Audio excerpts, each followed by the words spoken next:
PWD federation Vizianagaram జిల్లా నాయకత్వం, Andhra Pradesh Congress committee అధ్యక్షురాలు వైఎస్ షర్మిలారెడ్డి గారు విజయనగరం పర్యటనలో భాగంగా వచ్చి సమావేశం ఏర్పాటు చేశారు.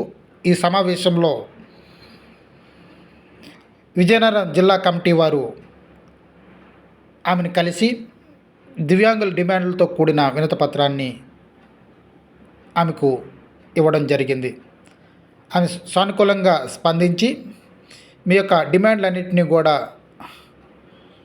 మా యొక్క కాంగ్రెస్ మేనిఫెస్టోలో పెట్టడానికి మేము సిద్ధపడతామని చెప్పడం జరిగింది. ఈ యొక్క కార్యక్రమంలో ఉపాధ్యక్షులు డి శంకర్రావు, జాయింట్ సెక్రటరీలు జి రాజేశ్వరరావు, దువ్వుసిన్న, నిలమెర్ల మండల అధ్యక్షులు నిలమెర్ల జె రామారావు, అందుల విభాగానికి కన్వీనర్గా పనిచేస్తున్న కె శ్యామలప్పుడు, ఇతర కమిటీ సభ్యులు ఈ కార్యక్రమంలో పాల్గొన్నారు. ఈ సందర్భంగా పీడబ్ల్యూడీ ఫెడరేషన్ రాష్ట్ర అధ్యక్షులు కానూరు శంకర్రావు రాష్ట్ర కాంగ్రెస్ కమిటీ వారికి సమస్యలను వివరించడం జరిగింది.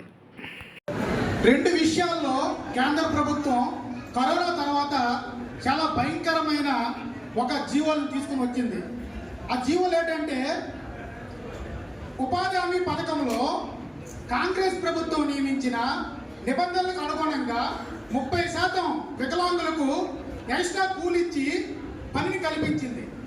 అలాంటి దాన్ని పూర్తిగా గ్రూపులన్నింటినీ కూడా తీసివేసి ఈ యొక్క గ్రూపుల్ని ఎవరైతే సామాజిక పనివారు ఉంటారో వాళ్ళతో కలిపి పనిచేయమని ఇప్పుడు చెబుతుంది. ఎంత దుర్మార్గమైంది! ఆనాడు ఎంతో ఉపయోగపడుతుందని వికలాంగుల్ని సెపరేట్ గ్రూపులు చేసి కాంగ్రెస్ ప్రభుత్వం వాళ్ళకి పనిని కల్పించి, ఎవరైతే పనిని చేయలేరు కాబట్టి వాళ్ళకి 30% ఎక్స్ట్రా కూలిచ్చి కాంగ్రెస్ పార్టీ వాళ్ళని ఆదుకుంది.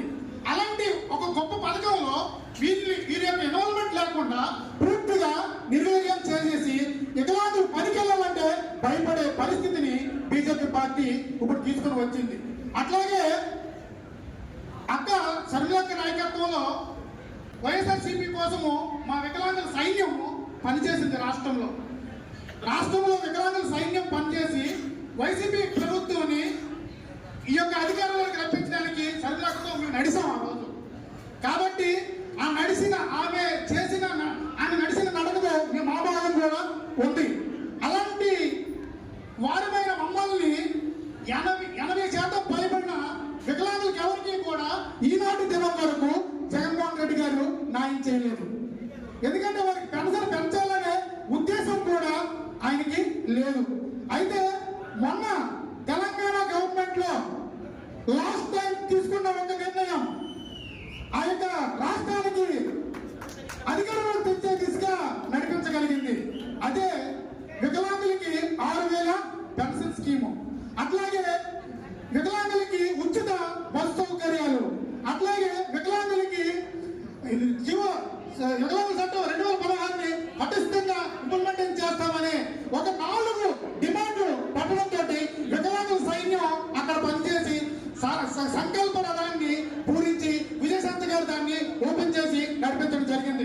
ఈనాడు కూడా అదే స్కీమును ఈ ఆంధ్రప్రదేశ్ లో రేపు మేనిఫెస్టోలో పెడితే మేము వికలాంగుల సైన్యం సరిగ్గా నడ్డానికి సిద్ధంగా ఉన్న 2 పార్టీలకి సిద్ధం చూపించే పరిస్థితుల్లో తీసుకుని వస్తే మాకు అండగా మేము ఒక్క అడుగు మమ్మల్ని గుర్తించుకొని మాతో ఒక సమావేశం కండక్ట్ చేసి ఆ సమావేశంలో మా యొక్క డిమాండ్లు ఈ ఆంధ్రప్రదేశ్ సంబంధించి ఏవైతే ఉన్నాయో వాటన్నింటినీ కూడా మా విధానం 10 మంది వచ్చాము. ఆ యొక్క వినతి పత్రాన్ని కూడా మీకు సమర్పిస్తాము. ఆ యొక్క 15 డిమాండ్లు కూడిన అంశాలను కూడా మీకు ఇవ్వడం జరిగింది. రాష్ట్రంలో మీరు ఒక్కసారి ఒక్క మాట ఇవ్వండి, వికలాంగుల సైన్యం అందరినీ కూడా మొత్తం కలిపి కాంగ్రెస్ ప్రభుత్వానికి అధికారంలో రాకపోయినా 1 సీట్లైనా రప్పించే మా పౌరుషంగా పనిచేయడానికి మేము సిద్ధంగా ఉన్నామని తెలియజేస్తున్నాం.